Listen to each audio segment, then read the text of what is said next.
안녕하세요. 모두의 교회 이목사입니다. 여러분 한 주간 잘 지내셨나요? 오늘은 교회 창조적 성장통의 시간이라는 제목으로 하나님의 말씀을 나누어 보고자 합니다. 여러분, 우리는 지난 8월 15일 이후로 대한민국 전역이 다시금 코로나 바이러스로 힘겨운 시간을 겪고 있습니다. 제가 얼마 전 뉴스를 통해 보도된 자료를 한번 살펴보게 되는 기회가 있었는데요. 보고 사실 제가 깜짝 놀라게 되었습니다. 아마 여러분들도 보셨을 거라고 생각하는데요. 올해 5월 이후로 집단 감염된 사례들을 발표한 내용이었습니다. 그 상황을 종교별로 집단 감염된 수치를 정리해 놓았는데 거기에 교회 비중이 상당히 높은 거예요. 자료 한번 볼까요? 지난 3개월간 사찰 관련해서는 92명이고요. 이슬람 종교 행사의 경우는 6명, 그리고 교회 관련해서는 1681명에 달했습니다. 물론 분류하기에 따라서 다소간의 수치는 차이가 날 수 있겠지만 이 수치 자체가 무엇을 의미하는지 모르는 분들은 아마 없을 것 같습니다.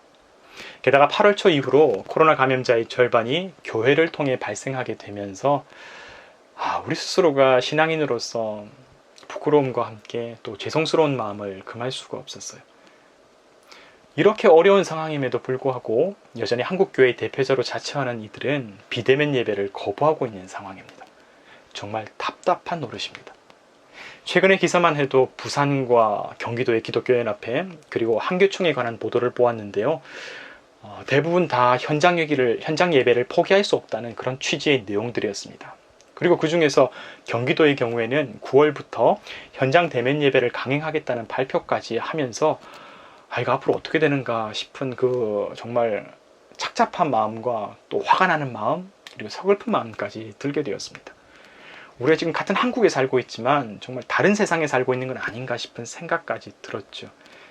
저기 한쪽에는 의료진들이 저렇게 힘겹게 싸우면서 하루하루를 버텨내고 있고 또 다른 한쪽에서는 사회적 거리두기 때문에 사실 코로나 때문이 아니라 생계가 너무 힘들어서 언제 위기를 겪을지 모르는 상황들이 가득한데 그러고 보면 목회자들이 우리의 현실을 잊을 때가 참 많이 있습니다.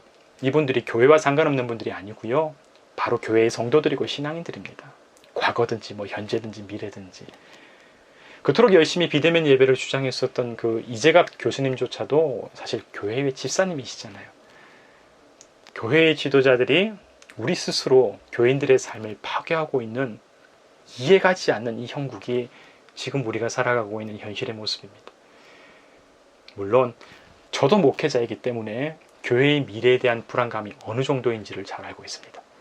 목회자들의 생계에 대한 불안과 또 공포가 어느 정도인지 여러분 저도 지금 느끼고 있습니다. 하지만 그럼에도 불구하고 우리에게는 그보다 더 중요한 것이 있지 않겠습니까? 교회가 교회의 가치를 잃어버리게 되면 어차피 미래가 없습니다. 순서의 차이가 있을 뿐이죠. 제가 그래서 오늘 이 영상을 준비했습니다. 어차피 우리가 감당해야 될 고난이라고 한다면 우리 스스로 교회를 파괴하는 것이 아니라 이 시기에 더욱 교회의 본질적인 사명과 의미를 회복하는 기회로 삼아야 되지 않을까, 그런 마음을 가지고 이 영상, 이 말씀을 준비했습니다. 하나님의 말씀 에베소서 5장 1절에서 2절의 말씀은 우리에게 이렇게 말씀하시죠. 그러므로 사랑을 받는 자녀같이 너희는 하나님을 본받는 자가 되고 그리스도께서 너희를 사랑하신 것 같이 너희도 사랑 가운데서 행하라. 그는 우리를 위하여 자신을 버리사 향기로운 제물과 희생 제물로 하나님께 드리셨느니라. 이것이 하나님의 말씀입니다. 자신을 바쳐 우리를 사랑하신 예수 그리스도, 그 모습을 닮은 교회와 신앙이라고 한다면 오늘 이 코로나 시기 가운데 우리는 어떤 선택을 해야 할까요? 저는 이 시간 지금 교회의 모습과 우리가 나아가야 될 방향을 살펴보면서 코로나 시국이 우리에게 주는 영적인 의미와 또 성찰의 기회를 삼아보고자 합니다. 여러분 이 시간 함께 해주시기를 부탁드립니다.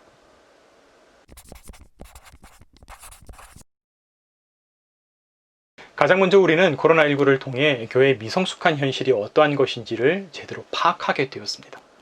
사실 아무리 우리가 변호하고 또 교회를 이해하려고 해도요, 지금 우리 눈앞에 보여지는 많은 교회들이 하고 있는 그 모습들은 사실 말도 안 되는 일이 사실이죠.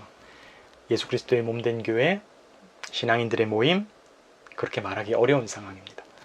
예수님의 가르침보다 나 개인의 종교적인 만족감과 또 자기 교회의 형편을 더 사랑하는 모습이 어떻게 하나님의 교회라고 우리가 얘기할 수 있을까요? 사실 부끄러운 일입니다. 그래서 우리가 인정하는 데서부터 시작해야 합니다. 입에서 나오는 말들, 그 말들은 다 신앙의 언어들인데 그 내용을 하나씩 하나씩 살펴보게 되면 과연 성경과 예수 그리스도와는 하등 상관이 없다는 사실을 우리는 발견하게 됐죠. 생각해보면 정치인의 언어고 욕심쟁이의 언어여서 자유의 의미도 모르면서 자유를 위해 투쟁하는 투사처럼 온갖 말들을 쏟아내고 있습니다. 여러분, 어린아이들도 다 알고 있잖아요. 자유의 의미가 다른 사람들에게 결코 피해를 주는 게 아니라는 것을 우리가 사실 어릴 때 유치원에 들어가면서 가장 먼저 배우는 것이 바로 그 자유의 의미 아니겠습니까? 우리의 이런 미숙하고 부족한 틈새를 어쩌면 정치 선동꾼들과 종교 자영업자들이 파고드는 게 아닌가 싶은 생각까지 하고 있어요. 게다가 제가 가장 서글프고 또 반성하는 부분은 따로 있습니다. 그것은요, 코로나의 상황이 이렇게까지 심각해졌는데도 불구하고 우리 곁에 있는 선량하고 겸손한 신앙인들조차 지금 어떤 선택을 하는 것이 현명하고 하나님께서 기뻐하실까 고민하고 헷갈려 하시는 모습을 보면서 제가 되게 서글픈 모습을 갖게 되었어요. 솔직하게 말하면 지금 우리가 비대면 예배냐 대면 예배냐 고민하는 것 자체가 우스꽝스러운 일입니다. 지극히 상식적이고 당연한 일인데 교회가 이 사회 바깥에서 만약에 우리만의 섬에서 살아가게 되면 우리만 피해를 받으면 무슨 상관이 있겠습니까? 그러면 순교자의 각오로 살아가야 되죠. 괜찮죠. 하지만 그런 게 아니지 않습니까? 민폐입니다, 여러분. 지금까지 한국교회가 얼마나 많은 활동을 했습니까? 새벽기도, 성경공부, 찬양집회, 온갖 세미나 활동들 그렇게 많이 활동했지만 돌아보면 그렇게 선명하고 총명했던 판단력을 가지셨던 분들이 이렇게 희미해졌구나.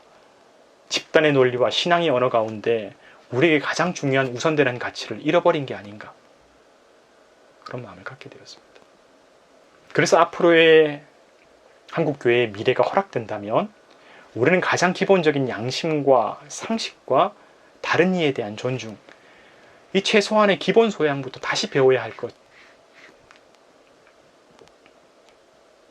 그 마음을, 그 반성을 시작하게 되었습니다.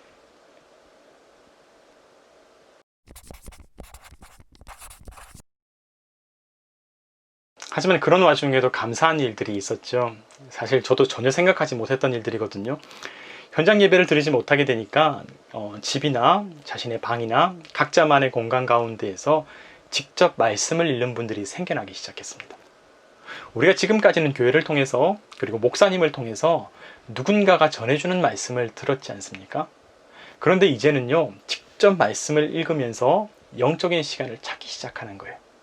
우리가 사실 갈급한 상황이기도 하고 또 스스로 찾지 않으면 안 되는 이런 형편이 되고 말았으니까 그렇게 된 것 같습니다. 여러분, 사실 이것이 불편하거나 또 불행한 것처럼 느껴질 수도 있지만 사실은 그렇지 않습니다. 우리가 정말 진짜 신앙의 과정 가운데 들어설 수 있게 된 겁니다. 여러분, 결국 모든 신앙은 하나님과의 직접적인 만남에서 출발합니다. 교회와 목회자가 필요한 이유가 있죠. 말씀을 해석하는 안전한 기준과 울타리를 제공받기 위해서 우리가 그 위험성을 방지하기 위해서 존재해야 하지만 그렇다고 목회자나 교회가 없다고 신앙생활을 하지 못할 이유는 전혀 없습니다. 실제로 모든 교회의 역사와 성경의 위인들은 결국 자신의 삶에 다가온 위기의 순간에 하나님과의 그 1대1의 관계를 형성하면서 자기만의 신앙생활을 하게 된 것 아니겠습니까? 내 인생의 골방 가운데에서. 여러분, 그때 경험한 신앙은 결코 누구도 빼앗을 수 없는 고귀한 생명력을 갖고 있습니다. 여러분, 정말 소중한 시간입니다. 그래서 제가 최근 너무나 감사하게도 이런 이야기들을 주변에서 한 분씩 소식을 듣게 되었습니다. 참 감사하더라고요. 게다가 가깝게는 제 유튜브 채널을 통해서도 그런 소식을 들을 수 있어서 참 보람되었습니다.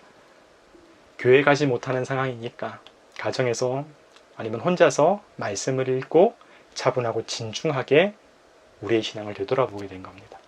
그리고 이 어려움을 이겨낼 수 있도록 본인의 입술로 직접 기도를 시작했다는 소식들을 들으면서 작지만 아주 소중한 희망이 우리 가운데 살아 움직이고 있다는 그런 마음이 제 안에서 사실 생겨나기 시작했어요. 여러분 어떠세요? 여러분에게는 놀랍고 도전이 되지 않으십니까? 그런 면에서 보게 된다면요, 지금 우리가 있는 이 상황은 사실 어려운 시간이 맞아요. 분명히 어려운 시간입니다. 하지만 저는 이 시간을 통해서 더욱 성숙하고 건강한 신앙인들이 성장하게 될 줄을 믿게 되었습니다. 선지자 이사야의 표현을 한번 빌려보면 야곱의 남은 자들이 그리스도의 날이 임하기까지 더 온전한 믿음을 세우는 그런 좋은 기회가 되지 않을까, 그런 기대를 해보게 되었습니다. 그래서 여러분 한 분 한 분을 진심으로 응원하고 또 축복합니다.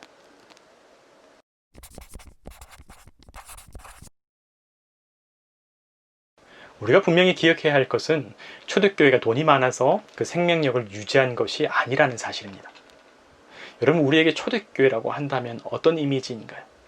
그들의 삶 가운데에서 그 구성원들이 부자였다거나 기득권자였다거나 그렇지 않았죠. 요즘처럼 커다란 건물도 없었고요. 심지어 종교의 자유도 없었습니다. 사실 말도 안 될 정도로 힘든 상황이었죠. 진짜 목숨이 오고 가는 위험한 상황. 로마의 박해 가운데 어떤 사람들이 언제든지 사자의 밥이 되기도 하였고 또 화형에 처해지기도 했지 않습니까? 그런 와중에도 주변의 가난한 고아와 과부들을 돌보아 주면서 나보다 더 힘들고 연약한 그 이들을 한 명 한 명 살펴줬던 것이 초대교회의 삶의 모습이었습니다. 그런 시간이 하루하루 그리고 100년, 200년 흘러갔죠. 조금씩 사람들이 교회의 진정성을 알아가기까지는 그런 시간이 필요했습니다.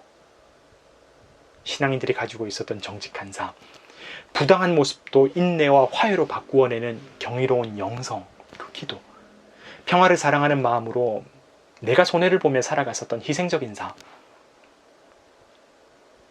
그러고 보면요, 하나님의 교회의 역사는 결코 돈이나 힘으로 세워지지 않았습니다. 하지만 언제부턴가 좋은 교회를 대변해주는 지표가 조금 이상해졌죠. 건물의 크기, 음악적인 수준, 말끔하고 세련된 분위기, 그리고 영향력 있는 사람들의 숫자. 여러분, 이것이 교회와 무슨 상관인가요? 이런 조건은 상류층 사교 모임의 조건이지 교회의 조건이 아니지 않습니까? 제가 너무 구닥다리인가요? 그래도 인정할 수 없습니다. 참된 교회는 건물이나 재정, 심지어 목사의 설교나 프로그램으로 이루어지는 것조차도 아닙니다. 하나님의 몸된 성전인 저와 여러분, 우리 모두의 신실한 마음과 진지한 신앙의 자세, 그리고 연약한 이웃을 돌보는 사랑의 실천, 그런 가치들이 모여서 하나님의 교회를 이루는 것 아니겠습니까? 여러분, 어쩌면 지금까지 우리가 본질보다 중요하게 여겼던 껍데기들이 있었을지도 모르겠습니다. 우리는 지금 그 껍데기들을 벗어버릴 수 있는 절호의 기회를 맞이하고 있습니다. 이 코로나 현실, 우리가 사랑했던 많은 것들을 잃어버리게 만들었지만 불행인 것만은 아닙니다. 우리의 마음 훔쳤던 이 좋지 못한 껍데기 같은 우상에서부터 벗어날 수 있는 최고의 기회가 우리에게 찾아왔습니다. 우리가 이 기회를 놓치지 않았으면 좋겠습니다.